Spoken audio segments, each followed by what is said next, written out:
Well, welcome so much to this session. Looking forward to 4 presentations today on technology and practicum strategies. And I'm looking forward to talking to each one of the presenters. Marcus Thomas is our co-moderator. He's working in the background to be collecting up your questions and popping in when appropriate. So I'd like to talk to Denise first, Denise Grupp-Verbon. Could you tell us a little bit? I think I heard you say that you feel that internship is even more important for community college students than university students for your college students. Did I get that right? And if so, why is it more important for your group? I don't necessarily, I'm not sure what exactly I said that was related to that, Robert, but I think that it's extremely important for everybody because it gives them that practical application of skills learned in the classroom. I don't think it's necessarily more important for community college students. I think my comment might have been because in the programs that I work with, they're what they call terminal degrees, which the intention is they get the 2-year degree and they go out and work. So that might have been what I said that made you think that. But I would never discount the value of an internship under any circumstances, 2-year, 4-year, whatever it is. I'm gonna stand on the box and say how cool internships are. It was also kind of in the context of your president's dealing with the stigma or whatever, the population. I think all the students have the same challenges. You mentioned the importance of communication, initiative, problem solving, critical thinking. I think we all bemoan the fact that our students seem to be lacking in that. Maybe it's just we're becoming smarter and more communicative ourselves as we go along, so the gap's widening. But do you think that there's anything special about those communication, initiative, problem solving, and critical thinking at the 2-year level? And if so, how do you deal with it? Not necessarily, and I would love to have a conversation because I know there's not a lot of 2-year folks in this group, and so I love to hear what you folks are doing, but I'm making a guess that the first 2 years of a 4-year program have similar students to what I deal with, right? And if you're talking, Robert, thank you for the question. If you're talking about communication, I think that it's such a fail because everybody's got it right in their pocket. Nobody leaves home without it, yet nobody can communicate. And this is a little bit unrelated, but I'm frustrated now because I'm teaching a synchronous class to a screen full of black boxes. And it's so difficult to create relationship with a screen full of black boxes. I don't know about the rest of you folks, but oh my goodness. I know it's slightly unrelated, but just a little sidebar. Yeah, there was already a measurable drop in empathy and being able to read expressions, so much time on phones. I'm wondering what the long-term effect of these months of being stuck at home is going to do to, especially kids in that age group who go to college to hang out with their friends. Well, and of course, me coming from community college, I'm not in the space of the residential because ours all drive in, so it's a little different. But still, it's very difficult. I'm trying to learn a group of students who are first semester students, and I barely know what they look like. So that was a little bit of a sidebar, sorry.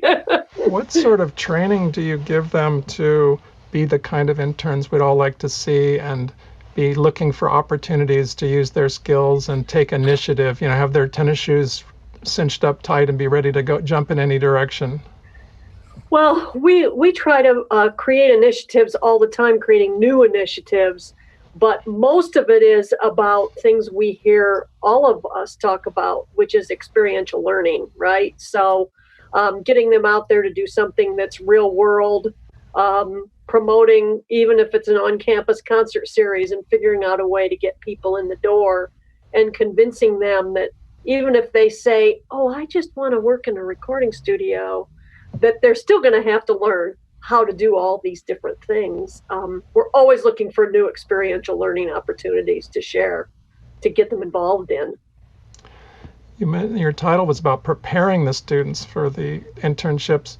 What sort of things do you do before they start to to prepare them for that kind of experience and being ready to solve problems and take initiative? Well, we work with them from day one to create their sort of portfolio.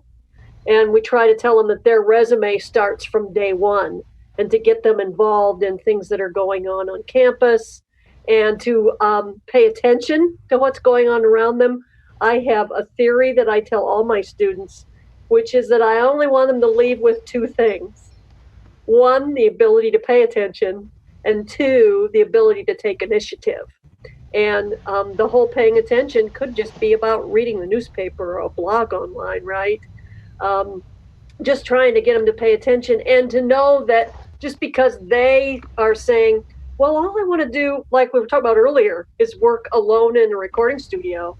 Yet you still have to be able to have these other skills, whether it's, what was that we were talking about earlier, talking on the phone, being able to have a conversation or send a competent email, how to write a press release, so important for all of us. Even if you just got a new pair of shoes, right? You're supposed to write a press release, but just trying to find those practical application of things that we are anticipating they're going to use as they go out. Yeah, I think employers will tell you they can teach people which button to push down on the mixing console. They can teach them the technical things, but they can't teach them the character strengths. And you have so little time to get them ready. Is there like one most important exercise or thing that you think is the best one to try to snap them into reality and take a baby step forward? Wow, that's a tough question. One thing, you've been working on these questions. One thing that would get them out there, I think going back to my paying attention and communicating and networking would be, learning that the people around you are the people you're going to be working with. I think those would be the two things. And creating relationships with your colleagues, even if your colleagues are just the student sitting across the classroom. Those would be my two. If I had to pick two, those would be it, I think. Okay, have any questions come in from our admirers out there in the internet world, on the interwebs? Don't have any questions popping up just yet from the viewers. Well, Denise, how much time do you have with them before you send them out? Are they pretty much already matched up before the course starts, or do you have a couple of weeks? How do you try to assess their skills before they go out? So students in our program participate in the internship in their last semester, generally in their last semester of the degree. So they've taken a whole band of classes. They have to have shown the classes. And I start talking to students about internships from day one, but so for example, the internship is in the spring, right? Because that's generally the fourth semester. And I start working with them and getting them ready all the way back, but starting the specific placements are actually happening right now. I have students sending me resumes, and I'm reaching out to find who's going to let me place an intern in spring, right? That's a whole nother story. But I try to meet with them individually to see what their interests are. But I generally start placing interns for spring in early October, as soon as I can get it done. Does that kind of answer the question? I think. Yeah, sure. Thank you. Do you try to assess how well they're doing along the way? Are you looking for one particular marker of how effective they're being? And for the music business students, I've had them for one or two classes before I've placed them, so I know them a bit. And I'll sit down and talk to them, and I'll say, listen, I know, because I vet all the internships, so I know all these sites and all these people. And so I'll say to them, I'd really like you to consider this site. I think it would be a good experience for you. So yes, I definitely assess them individually and make recommendations for them. And what do you do towards the end? Do they keep a journal, or do you talk with them afterwards? How do you try to make it as valuable as possible for them to integrate the experience? When the students are in the internship, it's actually a 4-credit class, and they have to do things such as a final presentation. They have to put up a journal every week. They meet with their colleagues and share what their experiences are. There's a teacher mentor that goes out and does a site visit. they're communicating all the time about what their experiences are all along the way. And you do it for the whole college? I do it specifically for the School of Liberal Arts, Okay. which is mainly fine and performing arts students, but I do place other students from that school in internships, and I work with the honor scholars as well to create internships for them. So that's a really wide range of contacts that you have to try to develop. It must be interesting, but how do you manage that? And how do you keep track of all those different constituencies? Lots of Excel files. Lots of organizing and saying, now, what did I call that last week when I created it? But I'm managing to keep it organized. But since I started placing interns in 2012, and I've placed a total of 110 internship experiences through there. Thank goodness. Must be yeah, fun to see them come back and share their future successes with you. Marcus, thank you. Marcus, has anything popped up yet?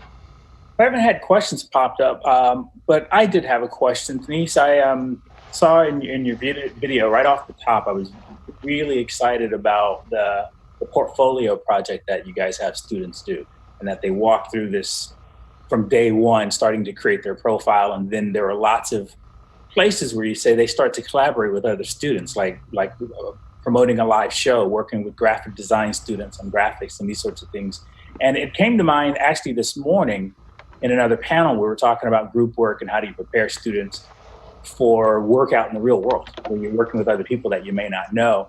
And it came to my mind during that this is sort of an excellent approach for preparing students for what lies ahead once they move on, graduate. Have you gotten feedback from students about the effectiveness or employers being impressed by this sort of portfolio that they've amassed? Has this given them, have you gotten a sense that it's given them sort of a head start or some advantage over other students? I think that the advantage of the portfolio, which is just simply, throwing up a Blogspot page, which is totally free, right? But the idea is to let them, the students, gather the things that they have accomplished. And that portfolio is actually shown to the potential internship host. And your question is so excellent. And for them to be able to, like you said, gather their accomplishments, I don't think as, first semester freshmen, they realize how important it is to keep track of all those things. But I also bug some graduates in the future. I'll say, you really could update your blog page now and again. I'll send them out a note because I'm using those blog pages as samples for the newer students. So I think it helps them gather their things to show their wonderful accomplishments. And sometimes inside of classes and sometimes outside of classes. It could be pictures, it could be audio files, it could just be a story. Well, thank you so much, Denise. And if we have time at the end, we'll circle back. Thank you so much.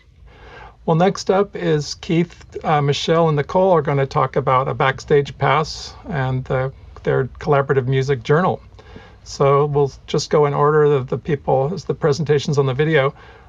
Keith, you mentioned that the teachers are the ones that mostly line up the students. You have to, I'm sure it's like the same thing with internships, you have to get started early. Would it ever be possible, have you thought about having the students get involved in pitching the projects and learning that kind of skill of having to attract collaborators? Or is it really urgent to get the ball rolling and they'll pick up everything else with the time once we get started? Oh, thanks, Robert. And thanks for having us here. I think that the idea is that the students have an opportunity to submit their work to the journal for review. And so I think the point in the video was just that students are very busy. And so faculty have to remind them when they're doing good work or creative work that they could submit it to the journal. And I'd actually like to pass the mic to my colleague, Nicole, just to add a thought on that, if you would, Nicole, like that process. Yes, Nicole, do you ever try to beat the bushes and get people to contribute, or you have so many people that you're trying to fight them off? Yeah, so a lot of the professors are the ones that will go to the student first, just because as they're grading the assignments, like, they can recognize the good writing. But I definitely have, like, in the past encouraged some of my friends when I'm like peer reviewing something for them, like, hey, you should submit this to Backstage Pass because it's really good and interesting. So it's a little bit of both.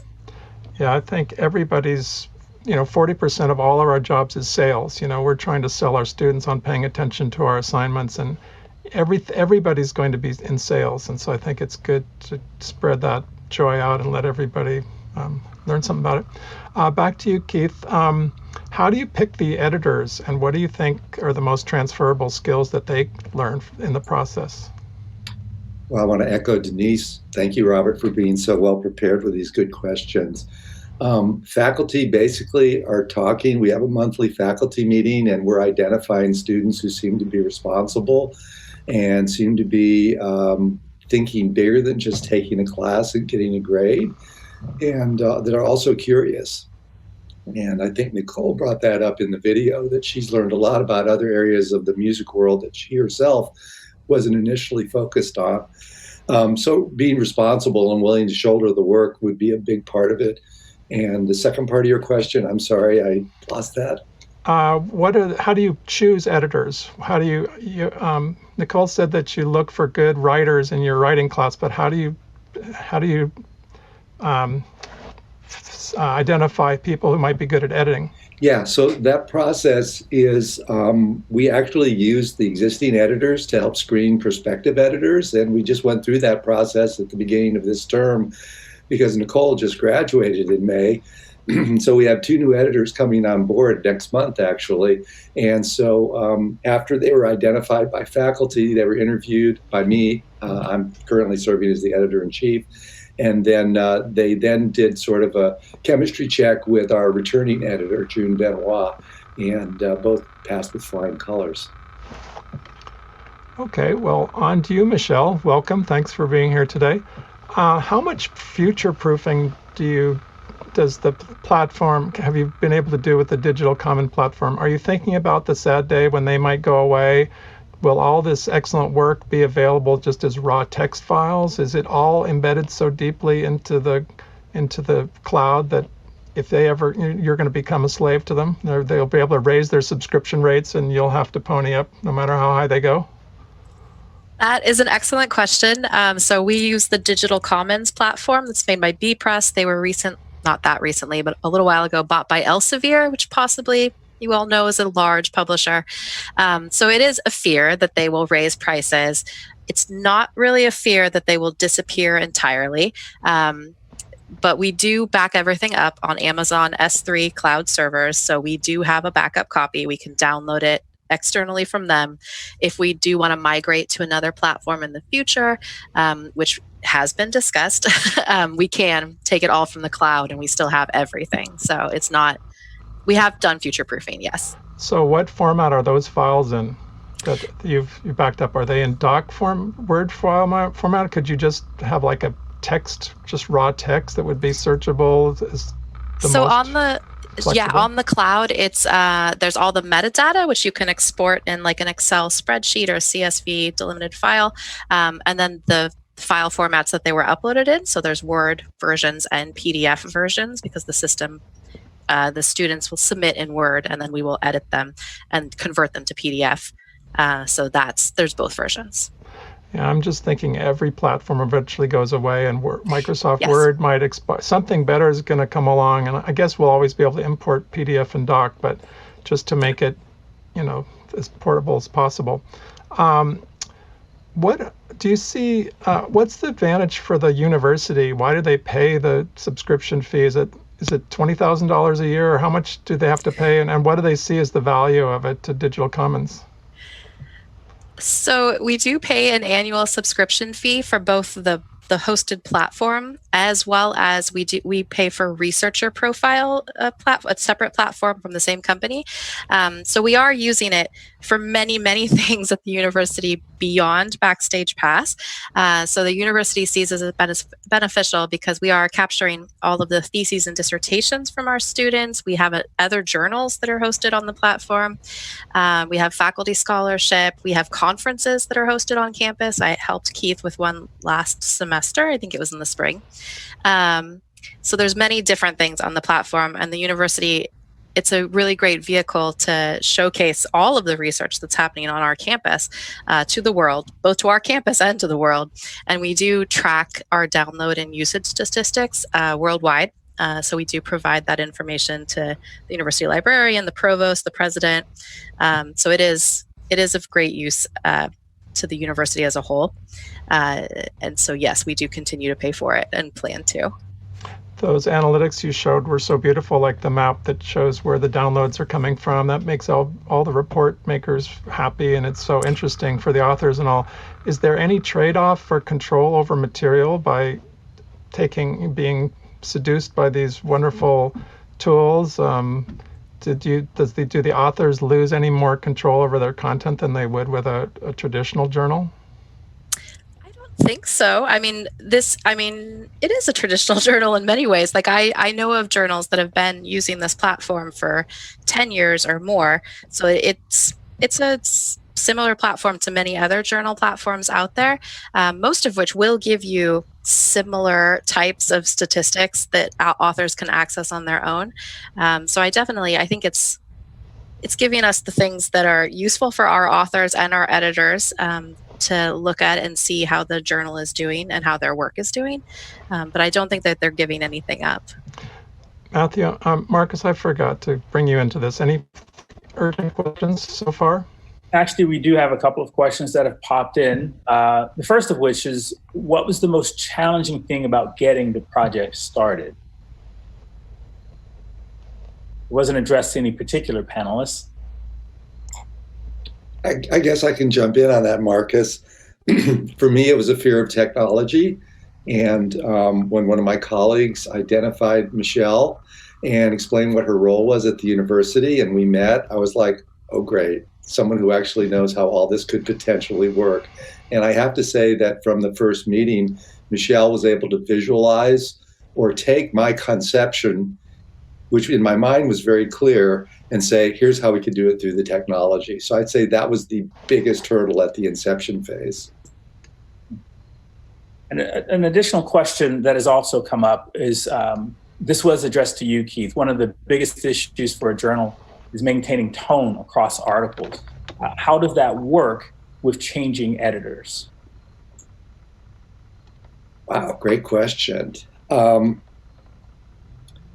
I think that the idea is that our driving principle is we want students to make meaningful commentary and analysis that would be credible and relevant to people that are in the industry, not just fellow students.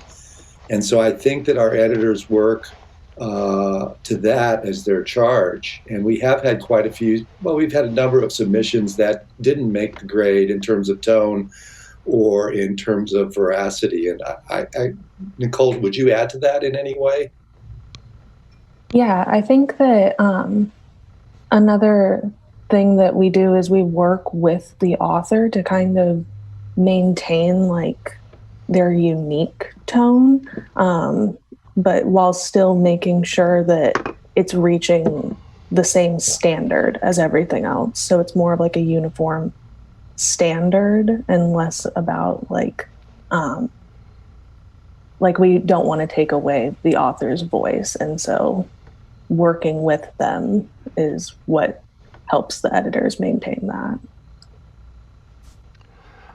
Nicole, could you characterize the ratio perhaps between intrinsic and extrinsic rewards? Are you motivated for mostly for writing's sake, or are you trying to build up your resume? Does it change over the course of it? Do you start out one way and have to switch to the other to get the project done, or what's the process like? Yeah, I mean, I definitely started and volunteered to be an editor because I just enjoy writing and editing, and I thought it was a cool opportunity to help like fellow students get their work out there. But it definitely has had a lot of value in terms of like a resume builder and, teaching me different like professional communication, formatting, learning about the technology side from Michele. So it's a little bit of both. It varies. If you start to accept podcasts and videos, do you think you'll have the same kind of revision feedback process, or would it be a more kind of accept or reject? Would you take it or you leave it? Would you have would the editors be involved or more just the jury? I guess it depends on what format it comes in, because one of the things that we wanted to turn into a podcast was a research paper. So we would grade that the same because it came in a written form that we wanted to turn into a podcast. But if they came to us with a podcast initially, then like we would have to see if it was worth it to like make the edits that were necessary and have the person basically re-record if needed. But a lot of the videos that we get, we just kind of take it or leave it because we don't think it's, it might not be necessarily worth it with the amount of edits that would be necessary. Right. Well, thanks so much. And again, if we have time, we have so much to talk about. If we have time, we'll circle back. Let's move on to Brian Warwick talking about his pitch correction course. And I think instead of asking about how pitch correction works and the software and the questions about the ethics and the aesthetics of it, which could be we'd be here all year, I'm going to try to focus on the pedagogy of teaching it. Do you have so much to do preparing students to do this work that there's a demand for. How much time do you get to talk about creative uses like Believe and Share? That launched it off. Do you ever get into let's really think outside the box and what can be done with it creatively? And thank you guys for having me here. Yeah, no, we do actually get into the creative aspect of it. Of course, there's a lot of technical requirements, technical knowledge that goes into just using the software to begin with, and that's kind of how we start. Is we kind of start on the technical side just so they're getting comfortable, just because it's like learning a musical instrument. And what we end up doing is we have a series of discussion posts, right? We actually have 4 discussion posts. It starts with the ethics, and then it kind of, because this is all experiential learning, in some of these discussion posts, we allow them to reflect on the process that they just did. Because for some students, this might be the first time that they've actually pitch corrected anything before. But the absolutely last discussion post, when they really feel like they've kind of mastered the software, at least to the best they can in a single semester, I try to have them dig a little bit deeper and find people that are kind of pushing the boundaries of music and be inspired by those people that are taking pitch correction to another level. And it allows them to kind of explore people who are finding creative ways, who are going to be the people that create the next sound with this type of software. So they do get to explore it a bit toward the end. Do they ever use the software to create synthetic harmony parts, for example? Do they compose parallel harmonies for the lead vocal or anything like that? Yeah, they are allowed. So for the final project, if you're not familiar, the final project is this Sing the Vocal, Tune the Vocal project, and the students, even though they might not be singers, they still have to sing something and tune it. And some of these songs that they choose are actually quite difficult. So what they can do is they can actually duplicate something that they've already sang, and they can create some of the harmonies in this project. They're of course allowed to sing those harmonies, but they do have the opportunity to copy that and manipulate it to create another harmony on that project. So they can kind of choose their own adventure. They can be as creative as they want, or they can just try to make it, polishing it and making it unnoticeable if they choose that. Yeah, and I do have to say that this course is a little bit more practical in a sense that the goal of it is to make it less noticeable, right? So we're not looking to create that Cher T-Pain effect. But I do have to say, it actually draws in a lot of students because that is an extremely popular sound in popular music right now. Right. So a lot of students come in and we talk about that toward the beginning of class.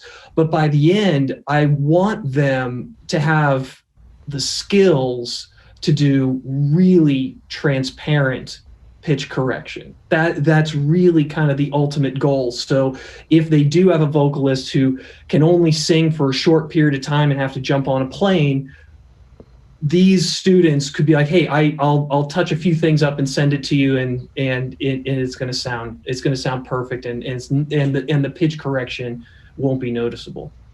And if they can do that, they can later be creative with it. Absolutely, yeah. If they can learn the fine details of the software to make it transparent, then to be creative with it is going to be a lot more simple. It's much more simple to do that than to try to hide it, to try to hide the effect. Marcus, do you have any questions? We haven't had any questions. Well, actually, we had one just pop up just a second. So do you have time to work with micro-tuning and stretched octaves? How do the students like that? Well, everything now, if they're referring to micro-tuning now, I'm guessing that they're talking about the pitch not being locked on to like A440. They're probably, or not a physical a key on the piano. That's what I'm taking that question. We actually deal with that a lot when we're talking about the transitions between notes, because the thing that's going to keep pitch correction natural is that one of the things is going to be that transition from note to note. And we have students when it's very, very early on, they will try to tune every single like little note that's in between the first note and the transition to the second note. And they notice right away that gets fairly unnatural. So we talk a lot about how to minimally tune those transitions from note to note, which again would be sliding between notes on the piano. And if that I'm hoping I answered that question correctly. If they have any more clarification, I'm glad to go into it. Do you think this could be as AI gets better, do you think this is something a process that could be going obsolete by the time they graduate or within the next few years? Even if that happened, what do they come away learning? What's the transferable skill from this kind of attention to detail and critical listening? What's the benefit of this, even if they never end up being the auto-tune expert? And honestly, critical listening is the thing, right? Like in a weird way, I joke around about this a lot, is we've kind of tricked them a little bit. We're like, wait a second, hey, I'm gonna teach you a software. You're gonna learn a software, you're gonna learn an effect, right? But really, we're getting them to listen to a performance in way more detail that they've ever listened to it ever before. So we've really gone away from these students being just consumers of music, and they're becoming these music creators that have a much more fine-tuned ear.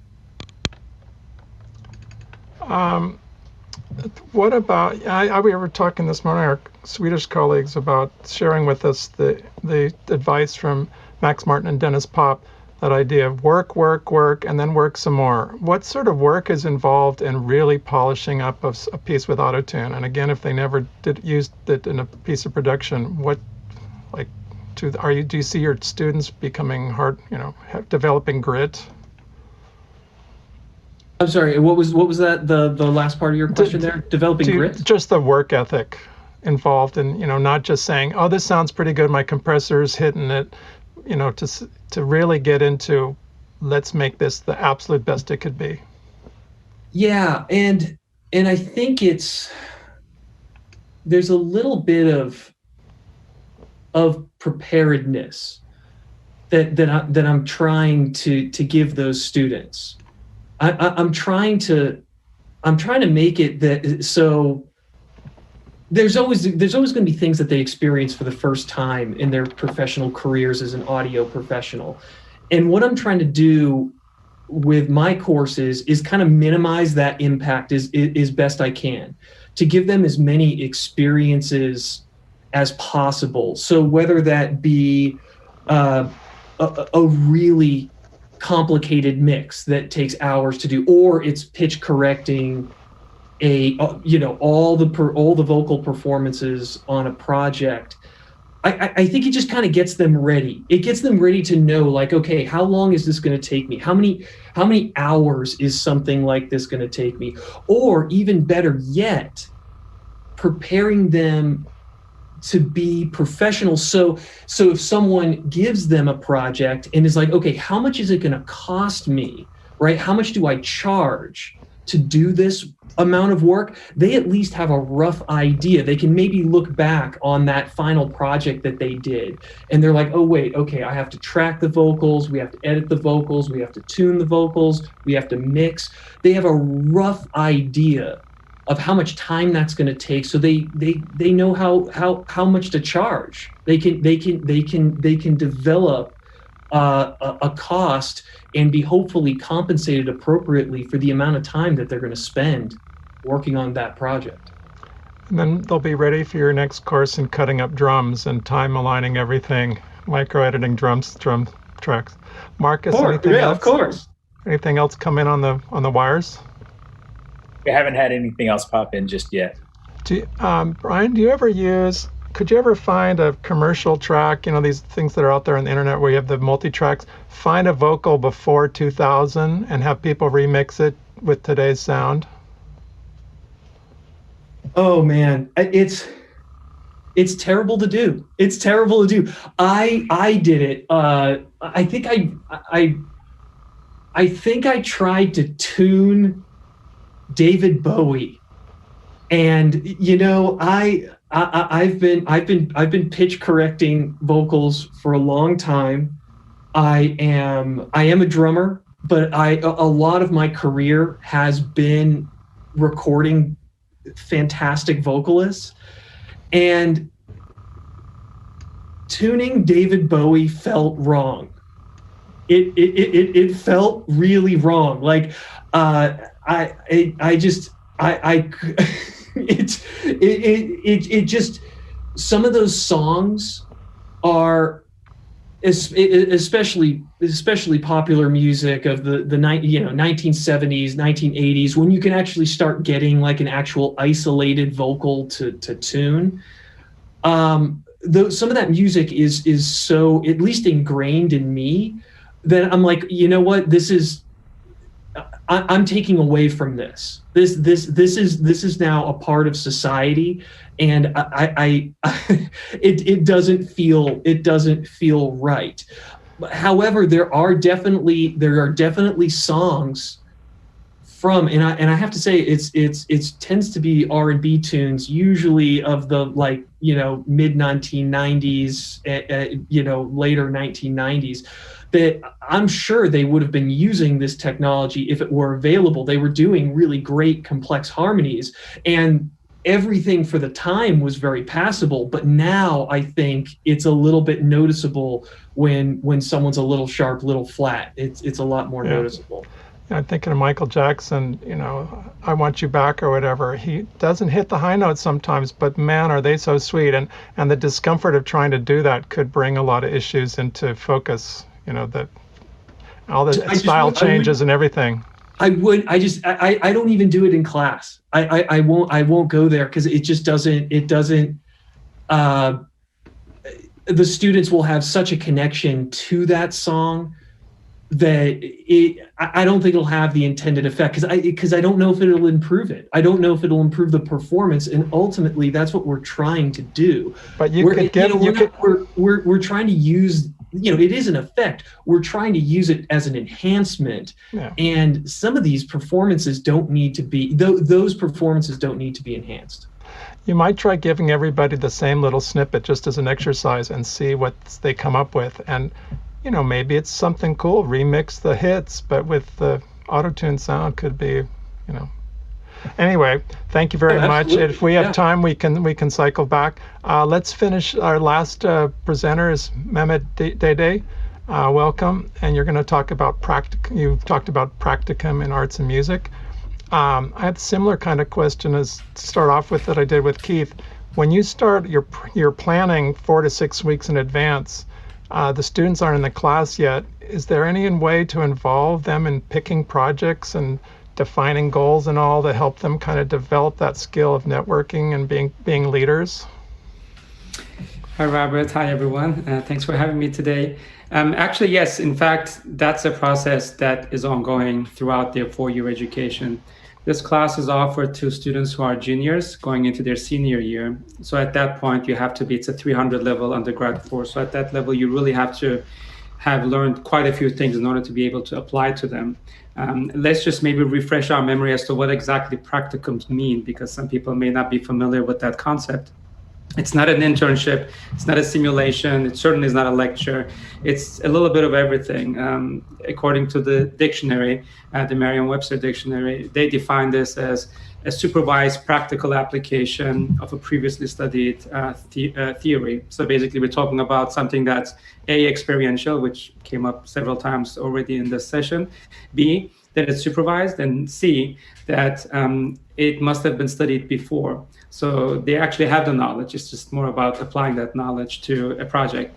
So yes, they're involved in that they're involved in the project of picking the organizations, in that we're sort of like fielding what their interests are, whether they want to go into more recording or songwriting, whether they want to go more onto the administration side, the business side, whether they want to be in live music as opposed to publishing. These are all things that come up during the first couple of years of their studies. And then this is sort of like that project that they work on as a team over the entire course of the semester, so that they could really apply what they've learned up until now to that. I also give them the option to actually pick the organization that they literally want to work with. We usually have 3 organizations that we offer to students, depending on the size of the class. And they tell me what their preference is, and I try to place them within that program. So yes, the students are involved in it even before the class starts, as far as giving us feedback, as far as identifying the organizations that we will be working with, and certainly staying involved in the entire picture throughout the campaign, because they're the ones who are actually doing the work. We are only facilitating that. Do they also have internships? And if not, if you could only have a practicum or an internship, what's the advantage of a practicum? Yes, they do an internship as well. Some schools actually have even 2 internships assigned. Our requires 1. They do between their junior and senior year during the summer, to give them the option to actually travel outside the area to other cities or even internationally to be able to do that internship. I really feel that both of these are actually complementary to each other. Obviously, we know about internships because, as Denise said, that this is such an important integral part of their experience while they're in college, to be able to go into the workforce and work with them for 3 months, even if it's unpaid, even if it's for credit, and even if it's not necessarily long-term, but those 3 months really give them a great insight into what awaits them once they graduate. So I really feel that this is the kind of course, and in our curriculum, it's a core class, meaning that every major, every student who's going through our program has to take this class. it really complements the internship experience. You could certainly do 2 internships without the practicum.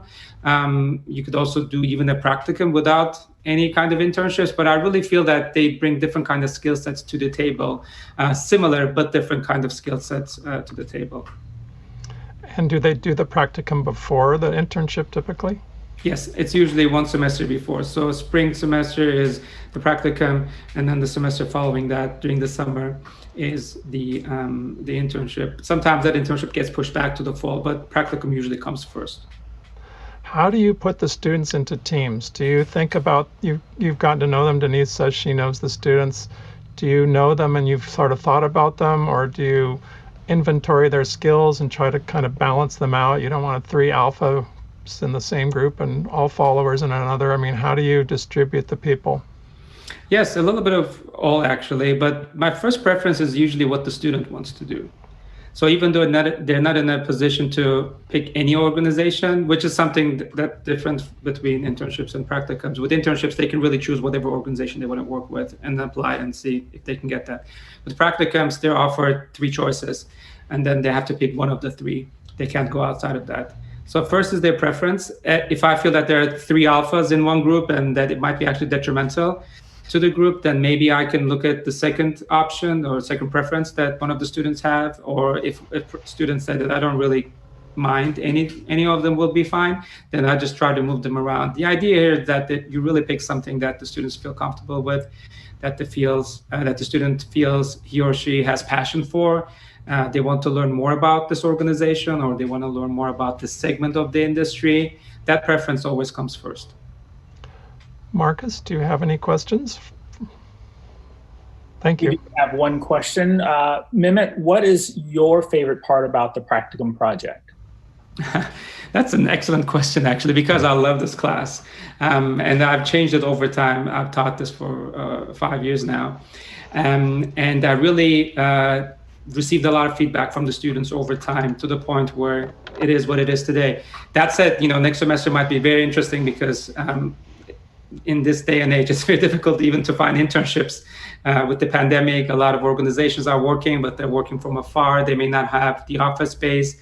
One of the core elements of this course is the fact that students can interact with a project director at the host organization and have their meetings on site at their organization, at their company. So students can really feel what it is like to be in an office space, even if they go for just a meeting, and then be able to meet all the different people who are involved in the organization of running it. So that element may or may not be there next semester. But what I really like about it is, quadruple fold. First off, I really feel that this is so important, such important experience for the students to really walk away with, because it not only teaches them about working with professionals, but it also teaches them about time management, about work etiquette, about being assertive, communication skills that they may have not practiced before, certainly leadership within their teamwork environment. And one of the key parts is really learning how to pivot, which we all know how we do it as adults. That's what we're sort of like trying to teach to young adults, how to pivot, and maybe we're off course, even though you're not necessarily changing the entire spirit of the campaign. How you do it and how you deal with it may change, because as we all know, things come along, and whatever plan that you had initially made for yourself or for this campaign may have been altered. And I think COVID-19 is a perfect example to that.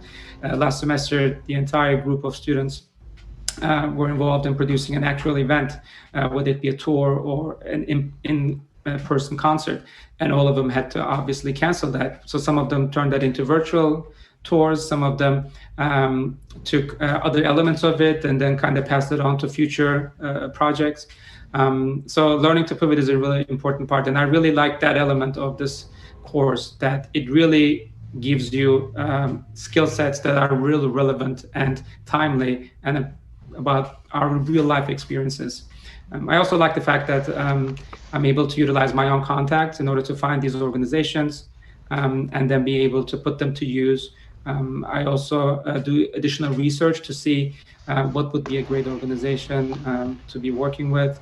So all in all, I really think that experiential education and learning is such an important part of what we do as educators in the music industry and arts management, that we have to have classes like these that are relevant and timely, and really put the responsibility on the students to actually go out and do it and apply what they have learned in class in the last few years of their education. Marcus, anything else? We don't have any questions over the chat, but Mehmet, I'll ask. So you've taught both practicum and internship, and in a lot of ways, a lot of times internships are obviously personal to the student, and they're in a situation where they're really more of, for lack of a better word, coming in as an employee. And maybe the needs of the intern host line up with their skills set. Maybe they're just there to explore things, but it really sounds like the practicum class is allowing them to approach this more as, you're my client and I'm coming in with a certain skill set. Does that, in your opinion, give the students a different type of confidence in what they've already learned, that they're now actually applying it directly to a project, as opposed to an internship where maybe they apply it, maybe they're doing more learning than an application? Absolutely, and you're so right, actually. It's comparable to internship in that way, but I think it's more empowering than internships in some ways, because there is the stigma of the intern, right? Oftentimes, especially in the past, interns were looked as those who did Xerox copies and brought coffee and all that. Obviously, we're moving on from that, thankfully, finally. But there's something about internships that were maybe not as supervised. With this one, because you have the supervision, the student takes more responsibility, because the professor knows what the student needs to learn out of this. People who are managing interns at companies may or may not be familiar with that process. They may not know what the student knows, and they may not know what the student doesn't know or wants to learn. So they're not as invested. I'm not saying they're ignoring it altogether, but they may not be as invested in the student learning as much as the professor is. And the professor can actually not only work with the student in order to gauge that and maybe even work with that, but the professor can even work with the host organization and the project director there to really guide them and try to tell them how things work and what's really in it for the students. So that really needs to be made clear. And I also, as you have indicated, the word consultant puts things in a different kind of perspective. When you tell a student that you're a consultant to this organization, they feel proud. They feel like, wow, I really want to be part of this because I can consult, because I know things that may be of value to you. And that's so true. I mean, I'm learning so much from my students in my teaching, as much as they're learning from me. It's a two-way street. So this is just another sort of like facet of that. And the students really take it very seriously, and they really want to go out and learn by like literally doing it and getting their hands dirty. Do you have any suggestions for how you teach pivoting and dealing with difficult circumstances? That seems like such a great opportunity. It's inevitable to happen in one of your projects. What's like one or two tips you can give people to help them prepare for that? That's also very true, especially dealing with difficult people, difficult circumstances, unexpected circumstances. It always comes up. I mean, it comes up in our lives, right? That's what life is all about. So this is really an early foray into showing students how things work.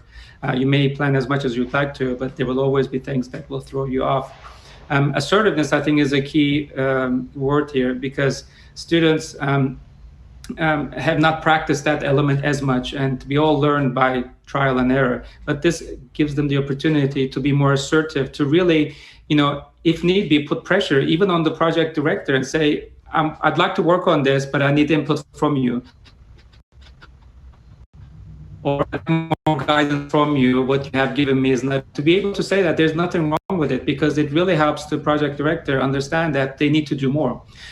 It becomes actually quite interesting when students are presenting their final presentation in class to the other students and really just recapping the entire campaign, what worked, what didn't work, and all that. But the project director is actually on site in the classroom listening to the students. So when they're talking about what didn't work, they always try to put it in ways that would be critical feedback, as opposed to pointing fingers or really trying to blame someone else. At the end of the day, the host organization wants the help from the student.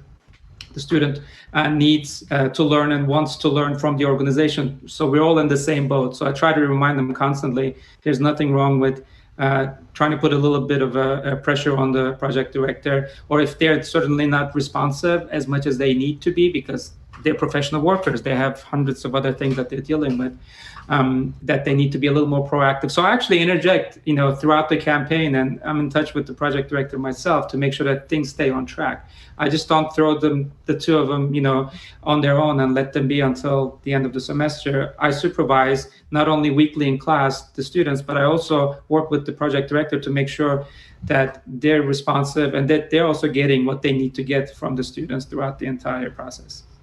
Just to touch back on pivoting one more time, can you give us any wisdom on how to accept the things we can't change, how to identify which ones those are, and when it's time to pivot? When do you decide to try something different? Do you have any tips for your students? Yeah, I think it just emerges naturally. When something is not working, there needs to be a pivot of some kind. One of the organizations that we worked with, they were trying to go after donors in order to raise more funds for their campaign, and students were there to help them out, and that kind of fizzled out somehow. So I went back to the project director and said that this is not really working. We really need to find something else for the students to work on.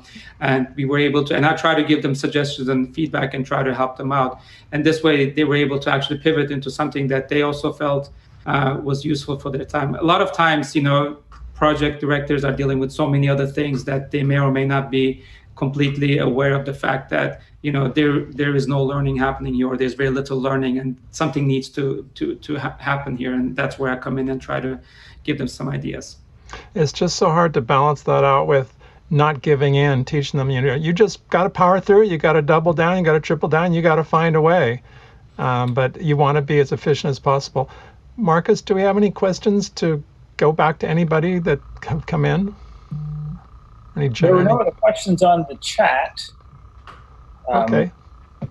Well, I was curious. Angela Duckworth says that the most important skills are grit, self-control, social intelligence, zest, gratitude, optimism, and curiosity. She says grit's the most important predictor of success, and communication skills after that are the most important things our students should learn. Are any of these most important to you, and how have you tried to foster them? Grit, self-control, social intelligence, zest, gratitude, optimism, or curiosity? For me, it would really be grit and curiosity. First and foremost, I think all of them are really relevant. And grit, another way of maybe defining grit would be, how passionate you are about the project you're involved in. So if you show that grit, it really shows that you're very passionate about it. And curiosity, because there needs to be intellectual curiosity in order for you to succeed in life in general, because it's very difficult to be successful at something you really don't enjoy or don't want to do. And thankfully, all of our students are really interested in learning more about arts management and the music business. And that's why they come to our school in order to learn those facets. And truthfully speaking, I'm really proud of them, of what they have achieved, because as you see their progression from young adults to being adults, to professionals in the field, and hopefully alumni that may stay in touch with you after graduation, you really see that both grit and curiosity are still in play after they graduate, because they will be taking that with themselves for the rest of their lives, really. Hey, Keith, you mentioned in yours the curiosity project. I think that's what you called it. You could have a curiosity. What the heck is that? If you're writing for a journal, I want to do that. I want to write a curiosity piece. So one of the things that the faculty did, Robert, is that's not an assignment for the journal. It's an assignment for our monthly music industry forum. And so then out of all those 50 submissions that students are required to make for that class, faculty will identify maybe some that could be appropriate for consideration by the editors. So we don't ever assign a student to write something for the journal. Okay. It's that we create assignments within our curricula that could potentially be good, like an opinion paper, or the Curiosity Project is basically just in a nutshell, pick something that's really you want to know more about and create some sort of form of compelling backed up description and explanation of it. So it could be a web page, it could be an infographic set, it could be a brief paper, anything like that. Thank you so much. Yeah, I think Curiosities, we've done a great job at beating it out of our students, and anything we can do to seed it back in. It's our goal is to make independent learners, and without Curiosity, we're out of luck. Thank you all so much. It's been very interesting, and we'll turn it over to the next group. Thank you.